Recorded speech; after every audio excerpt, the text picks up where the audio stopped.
Olhando para essa tela, a gente vê uma das imagens mais marcantes da arte brasileira, o Abaporu. Mas o que essa figura com proporções tão estranhas quer dizer, afinal? Ela é a chave, sabe? A chave para a gente entender uma ideia cultural revolucionária sobre como digerir o mundo para criar algo que seja autenticamente nosso. Pois é, essa era a pergunta que não sairia da cabeça de um grupo de artistas brasileiros lá nos anos 1920. Num país que ainda vivia de olho na Europa, a grande questão era como criar uma identidade cultural que fosse, de verdade, do Brasil.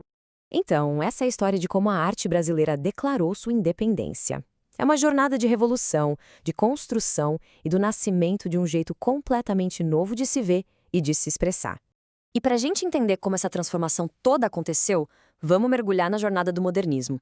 A gente começa com aquela explosão revolucionária de 1922, passa pelas suas três fases principais, da destruição heróica até a consolidação, e termina vendo o legado que ele deixou e que está aí até hoje. Tudo começou em 1922, um ano super simbólico, o centenário da independência do Brasil. Mas a comemoração, na verdade, foi uma grande provocação. Um evento que simplesmente chocou a elite cultural da época, a Semana de Arte Moderna. Lá dentro do chiquérrimo Teatro Municipal de São Paulo, um pessoal muito ousado, como Mário de Andrade, Oswald de Andrade e Heitor Villa-Lobos, subiu no palco para basicamente dinamitar as tradições europeias que há séculos diziam o que era ou não era boa arte no Brasil. A missão dessa primeira geração era muito clara e bem radical. Era preciso destruir tudo para depois construir algo novo. Eles não queriam só reformar, eles queriam botar o passado abaixo. Por isso mesmo, essa época ficou conhecida como a fase heróica ou a fase de destruição. A ideia era que a arte tivesse o som e a cara do Brasil. Eles queriam abraçar o jeito que o povo falava de verdade no dia a dia e não o jeito que os livros de gramática mandavam. Dá uma olhada nesse trecho do poema do Oswald de Andrade. A gramática formal, aquela da escola, da elite, dizia que o certo era falar assim, todo certinho. Dê-me um cigarro. Só que, como o próprio poema mostra, essa não era a realidade da rua, né? O bom negro e o bom branco da nação brasileira, ou seja, o povo de verdade, falava de outro jeito. E aqui, em 3 palavrinhas, tá a revolução. Me dá um cigarro. Essa frase simples, direta, da rua, era um manifesto. Um ato que transformava a língua do povo em arte. E isso nos leva à ideia mais potente desse período todo, a antropofagia, que é como se fosse um canibalismo cultural. E olha, nenhuma frase resume melhor esse espírito do que essa do Manifesto Antropófago. To pee or not to pee, that is the question. É uma brincadeira genial com Shakespeare que coloca a questão central da identidade brasileira.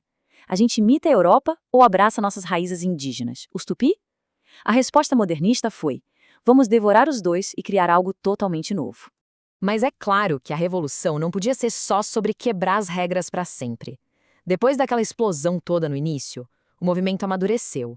A energia da destruição precisava dar lugar a um novo desafio, o da construção. Bom, agora a gente entra na segunda fase, um período que foi muito marcado por um mundo em plena transformação, com o Brasil vivendo a Era Vargas e a Segunda Guerra Mundial batendo na porta. A revolução ficou mais madura e os artistas começaram a construir, de fato, uma nova arte nacional. Agora os temas eram a desigualdade social, a política, a condição humana. A coisa ficou mais séria. A poesia do Carlos Drummond de Andrade, por exemplo, capturou muito bem a angústia daquela época.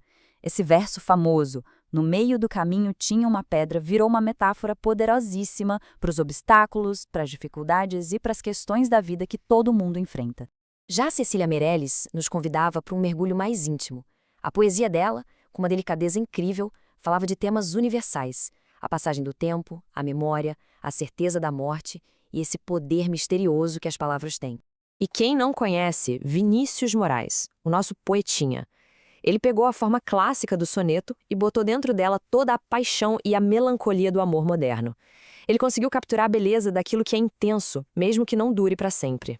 Chegamos então na fase final do movimento, que começa depois de 1945, e aqui a coisa atinge um nível de sofisticação ainda maior.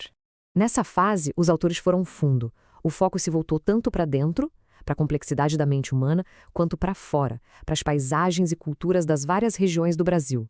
A busca era por encontrar o que é universal naquilo que é local, específico. E o grande mestre desse período, Guimarães Rosa, nos deu a senha para entender essa ideia com uma frase: o sertão está em toda parte. Mas o que ele queria dizer com isso?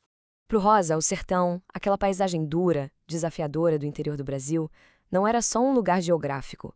Era um palco universal, uma metáfora para o mundo inteiro, onde as grandes batalhas da vida humana, do bem contra o mal, do amor e da violência, acontecem. Então, depois dessa jornada toda, que foi da destruição para a construção, do urbano para o regional, o que ficou? Qual é o grande legado que essa revolução toda deixou para a gente? O legado é gigante, não dá para negar. Os modernistas conseguiram. Eles realmente criaram uma identidade artística brasileira autêntica, livre das amarras do passado. Mas a revolução deles não acabou, sabia? Ela continua ecoando, continua influenciando e desafiando os artistas até hoje. E deixa para nós uma pergunta que, no fundo, continua em aberto.